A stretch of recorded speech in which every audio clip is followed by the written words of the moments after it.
super lucky disaster man. Chapter 22, Port Mafia Rumors. It was the first time Komaeda Nagito had encountered someone so persistent in wanting to be his friend. Even Kudo Shinichi, after being reminded once, didn't bring it up again, even though they still interacted regularly.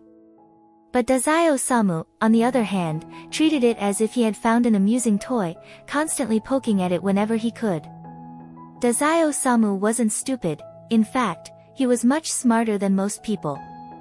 So why did he lack self-awareness when it came to this? Komaeda Nagito dropped his smile, adopting a slightly annoyed but outwardly calm tone as he spoke. Dazai-kun, if you're trying to use me or just seeking amusement, I think it's best to stop here. Even if you're not my friend, I'll still cooperate with whatever you want. Dazai Osamu responded with a knowing tone, Komaeda-kun, you're quite considerate. To those he deemed worthy, no matter how distant the relationship, Komaeda didn't mind being used. His enthusiastic attitude was masked by a cold and logical way of thinking. But even so, if necessary, Komaeda-kun would likely sacrifice himself for a complete stranger. This contradictory and twisted nature was something Dazai Osamu rarely encountered. Komaeda Nagito sighed helplessly. Thanks for the compliment. If Dazai-kun could also show some consideration, I'd be extremely grateful. Dazai Osamu burst out laughing. Typically, Komaeda Nagito showed respect and admiration, lowering himself in almost every interaction. Yet, occasionally, when things didn't align with his expectations, he would slip in a comment or two like this, revealing his pride in subtle ways. Komaeda-kun had a set of criteria by which he judged everything, even those he considered worth knowing. How could someone truly insecure have the arrogance to evaluate others from on high? I've come to understand how Komaeda-kun thinks, Dazai Osamu said, taking a step back, leaning one hand on the desk, and smiling at Komaeda Nagito. But this level of conversation isn't enough to scare me away, is it? Death has never been something that frightens me. Komaeda Nagito mused, numbness, amputation and burns. Dazai Osamu, equally thoughtful, replied, I'd rather avoid those. I hate pain. My ideal death would be peaceful, comfortable, and mentally invigorating. I hate pain too. Komaeda Nagito agreed, sharing a rare moment of mutual understanding. But sometimes, there's no avoiding it, and that can be quite troublesome. It was as if the tense conversation from moments ago had never occurred. Both intelligent individuals quickly returned to a more relaxed exchange. After all, they don't actually want to never interact with each other again. Dazai Osamu, curious, asked, why would you put yourself through that? Well, when I need to achieve my goals, Komaeda Nagito explained. I'll deliberately cause myself misfortune, and getting hurt is the most convenient way. Dazai Osamu raised an eyebrow. So, you can control your luck to a certain extent? You could say that, but most of the time, I don't intentionally do it. Komaeda Nagito sighed. Accidents happen too often, and sometimes it's hard to predict how much misfortune will be necessary. Dazai Osamu stared at him in amazement. Such new information. Being able to manipulate luck like this was almost like having an ability, yet it wasn't classified as one. In every aspect, Komaeda Nagito was an anomaly. To be able to control something as intangible as luck to this degree, Komaeda Nagito must have conducted numerous experiments. Still, the conclusion remained the same. If anyone else had experienced what Komaeda Nagito had, they would have likely broken long ago. But Komaeda had managed to turn luck into a semi-voluntary skill.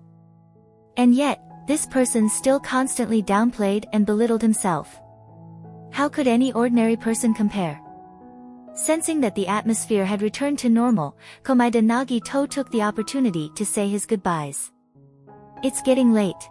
I should probably leave. Dazai Osamu, having just heard so many interesting things, appeared quite lively. Ah, are you leaving already? Why not stay for a meal? I'm free today. Before he could finish, the phone on the desk rang.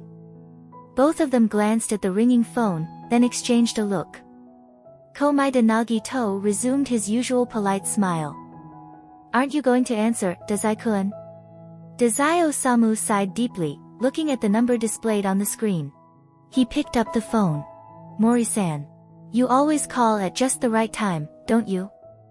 Mori Ogai could hear that Dazai Osamu's tone was a bit off, but he didn't care much.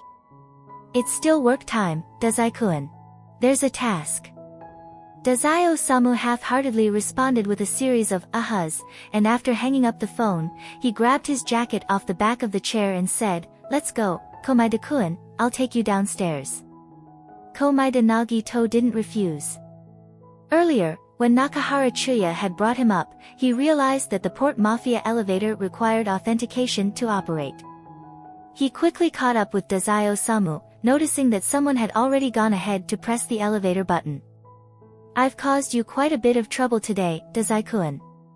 Just tell me more of your interesting stories later, and that'll make up for it. Dazai Osamu grumbled, this place is so boring, and the boss don't even look busy. The elevator doors opened. Dazai-kun. Standing by the elevator, a female voice with a hint of exasperation chimed in. The fact that you don't see him as busy probably means you're the one who's too idle, doesn't it? Dazai Osamu's expression didn't change as he greeted her, Koyone-san, it's not my fault that I always finish my tasks so efficiently. That's quite an excuse. The only female executive in the Port Mafia, Ozaki Koyo, glanced at Komaeda Nagito curiously as the two entered the elevator. Dazai-kun, is this your friend? Mori-san might have been too busy to notice the rumors, but as the one responsible for handling intelligence, Ozaki Koyo certainly wouldn't overlook the gossip. She had first heard about it when she noticed Nakahara Chuya with a twisted expression in the hallway. She had asked him what was wrong, only to receive a shocking answer. Earlier, someone was carrying a cat, saying it was for Dazai. So, I brought it up to him. Nakahara Chuya hadn't given a reason, but Ozaki Koyo instantly knew that Chuya had intended to stir up trouble with Dazai. And then, Nakahara Chuya's face twisted again. Turns out it wasn't an actual cat, but a person affected by an ability. He came to have his ability neutralized by Dazai. Upon hearing that, Ozaki Koyo felt she understood. So, it was a case of a cat being petted, and then turning back into a person, leaving a psychological scar. She sympathetically offered, if you want to pet real cats, I know a cat cafe where I can guarantee they're all real cats. That's not the point. Nakahara Chuya, realizing what Ozaki Koyo was implying, stomped his foot. The point is that Dazai claimed this person is his friend. He's not even part of the Port Mafia, just a regular outsider. Ozaki Koyo.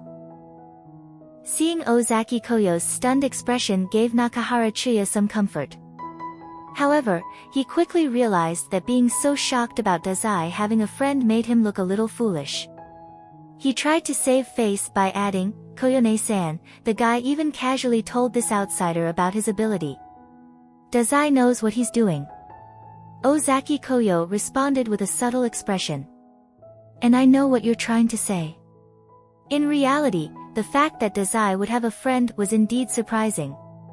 That is, if this was truly a friend and not just something he made up to mess with Chuya. At the time, Ozaki Koyo hadn't given the matter much thought until the logistics team brought her some rather precious gossip. Yes, the guest was sitting on Dazai-sama's desk. One of the logistics workers said, wiping sweat from his brow. Ozaki Koyo rubbed her temples. I understand. Go receive your punishment.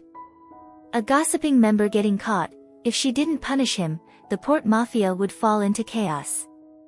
But Ozaki Koyo could understand their shock. Normally, they were very tight-lipped, and the fact that they hadn't spoken up until now must have been killing them. And so, here she was now. Ozaki Koyo finally got to see the legendary friend of Dazai Osamu. He looked to be around 15 or 16 years old, completely exuding the harmless aura of someone not connected to the underworld. No matter how she looked at him, he didn't seem like someone who would be associated with Dazai Osamu. Dazai Osamu didn't bother introducing Ozaki Koyo to Komaeda Nagito, and Ozaki Koyo didn't push the issue.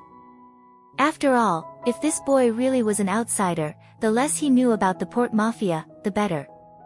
However, this somewhat thin but upright boy, who smiled so gently, responded in a polite yet cold tone, "No, Dazai-kun and I don't have that kind of relationship." Ozaki Koyo, Dazai-kun. The logistics staff had some common sense, so even though they had overheard part of the conversation, they hadn't shared what they heard with Ozaki Koyo. This was the first time Ozaki Koyo realized that the boy in question didn't acknowledge the relationship Dazai claimed they had. Dazai Osamu put on a theatrically sorrowful expression.